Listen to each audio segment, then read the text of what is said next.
Hi guys, we are here with you a double Bible reading. Hi Sandy, hi Rosie.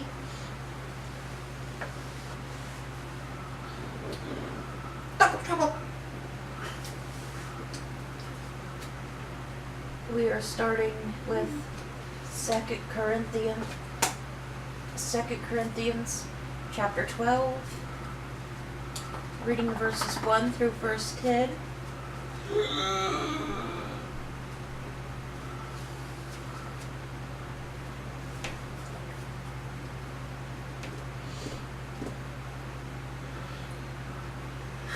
Paul's vision and his throne.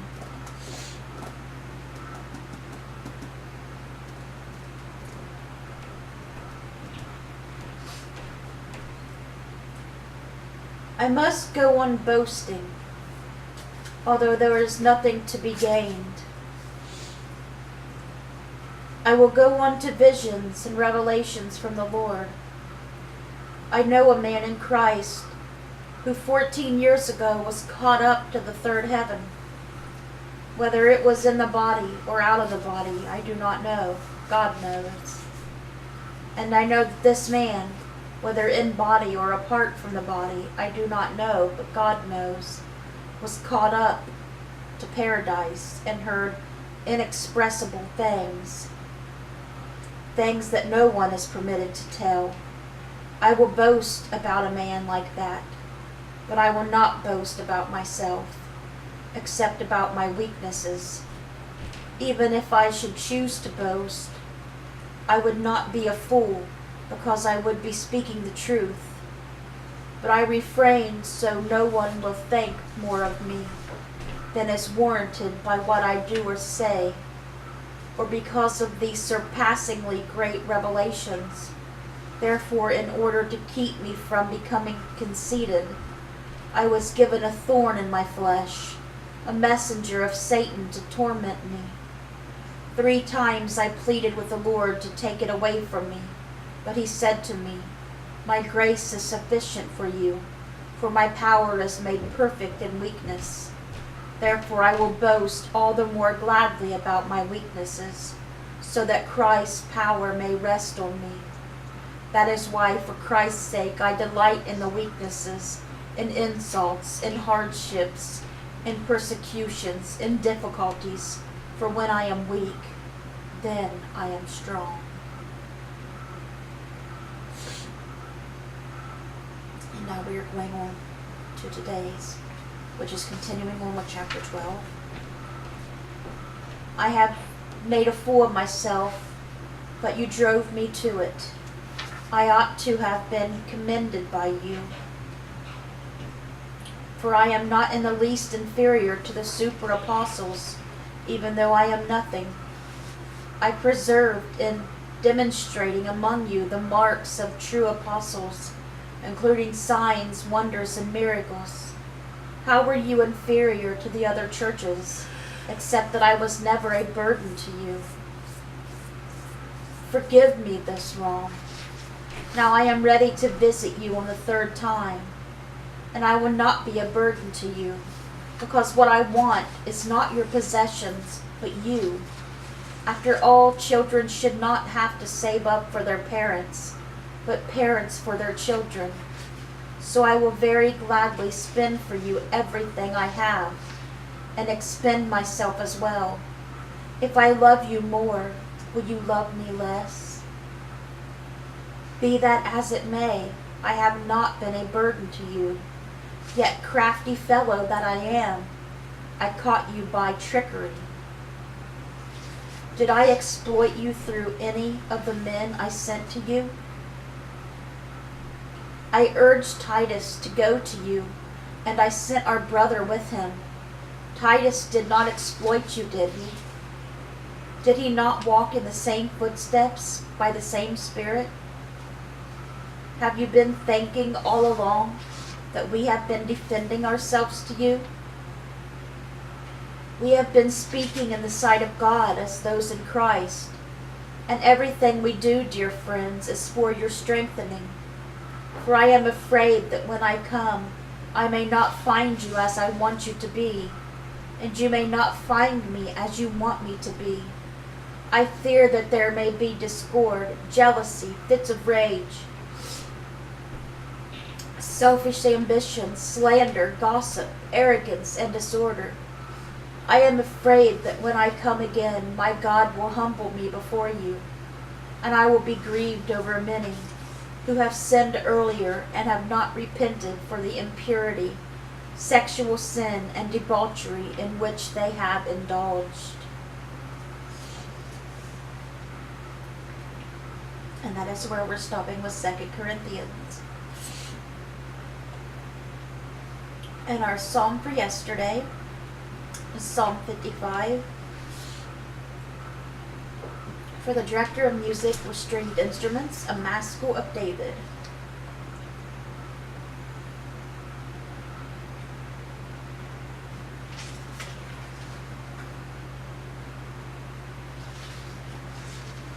Listen to my prayer, O God. Do not ignore my plea. Hear me and answer me. My thoughts trouble me, and I am distraught because of what my enemy is saying, because of the threats of the wicked. For they bring me down, suffering on me, and assail me in their anger. My heart is in anguish within me. The terrors of death have fallen on me. Fear and trembling have beset me. Horror has overwhelmed me.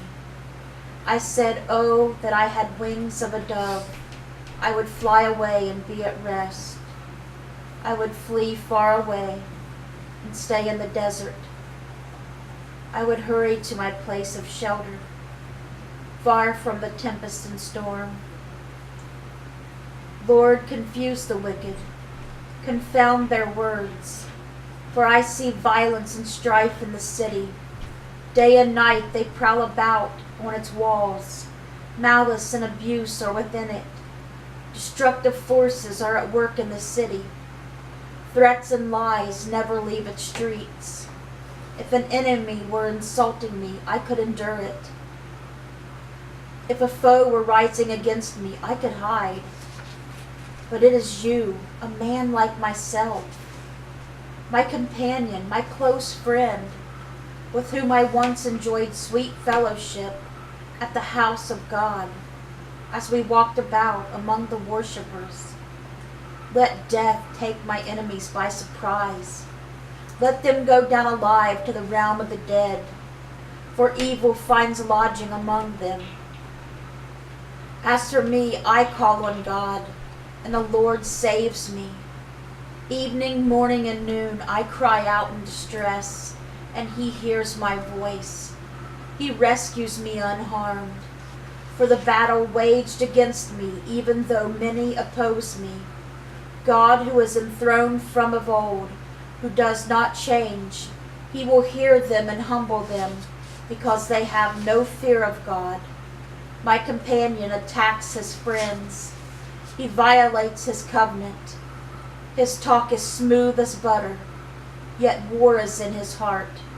His words are more soothing than oil, yet they are drawn swords.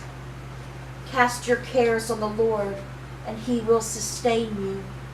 He will never let the righteous be shaken. But you, God, will bring down the wicked into the pit of decay. The bloodthirsty and deceitful will not live out half their days. But as for me, I trust in you.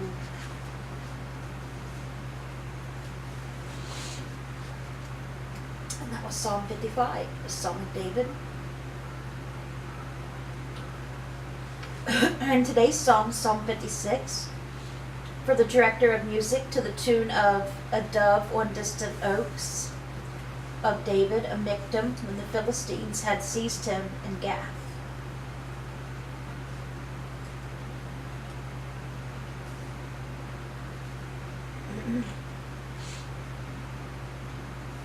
Be merciful to me, my God, for my enemies are in hot pursuit. All day long they press their attack. My adversaries pursue me all day long. In their pride, many are attacking me.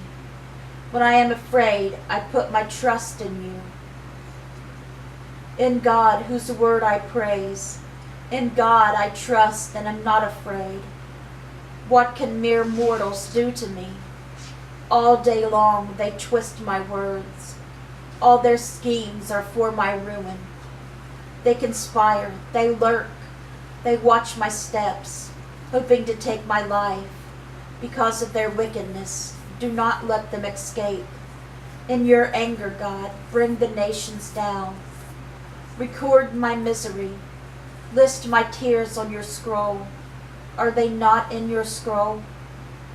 Then my enemies will turn back when I call for help.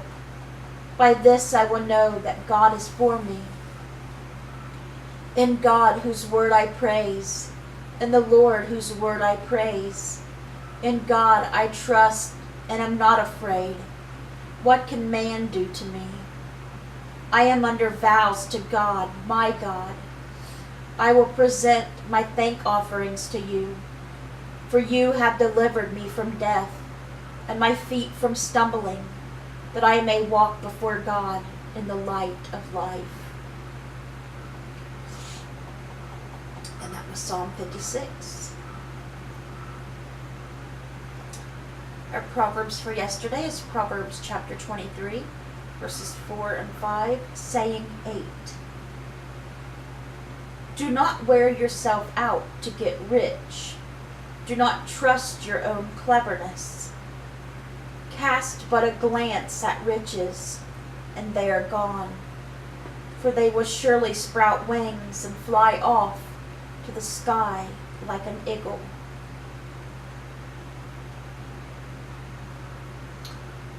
And today's Proverbs, Proverbs 23, verses 6 through 8, saying 9. Do not eat the food of a begrudging host.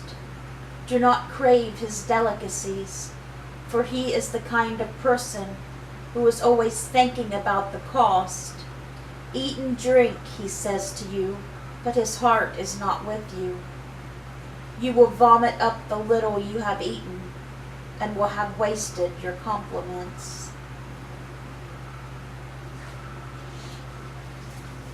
Alright guys, that was our Bible reading for yesterday and today. Now let's go over to Sherm. He's got your homework for yesterday.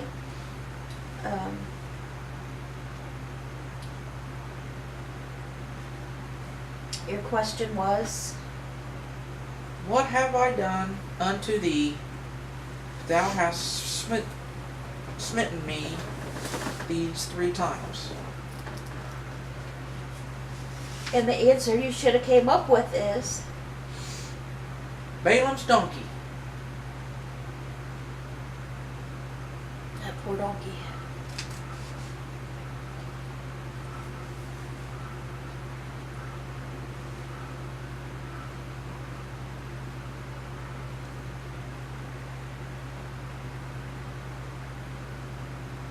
And your homework question for tonight is, Let me die with the Philistines.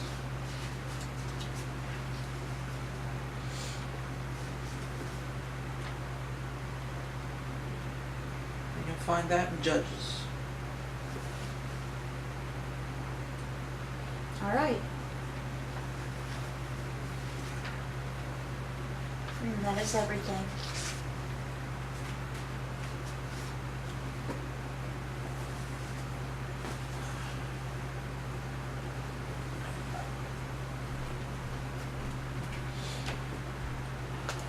We hope you guys have a great rest of your day. Let's bring those souls to Jesus, and God willing, we'll see you guys again tomorrow with another Bible reading. Bye guys. God bless.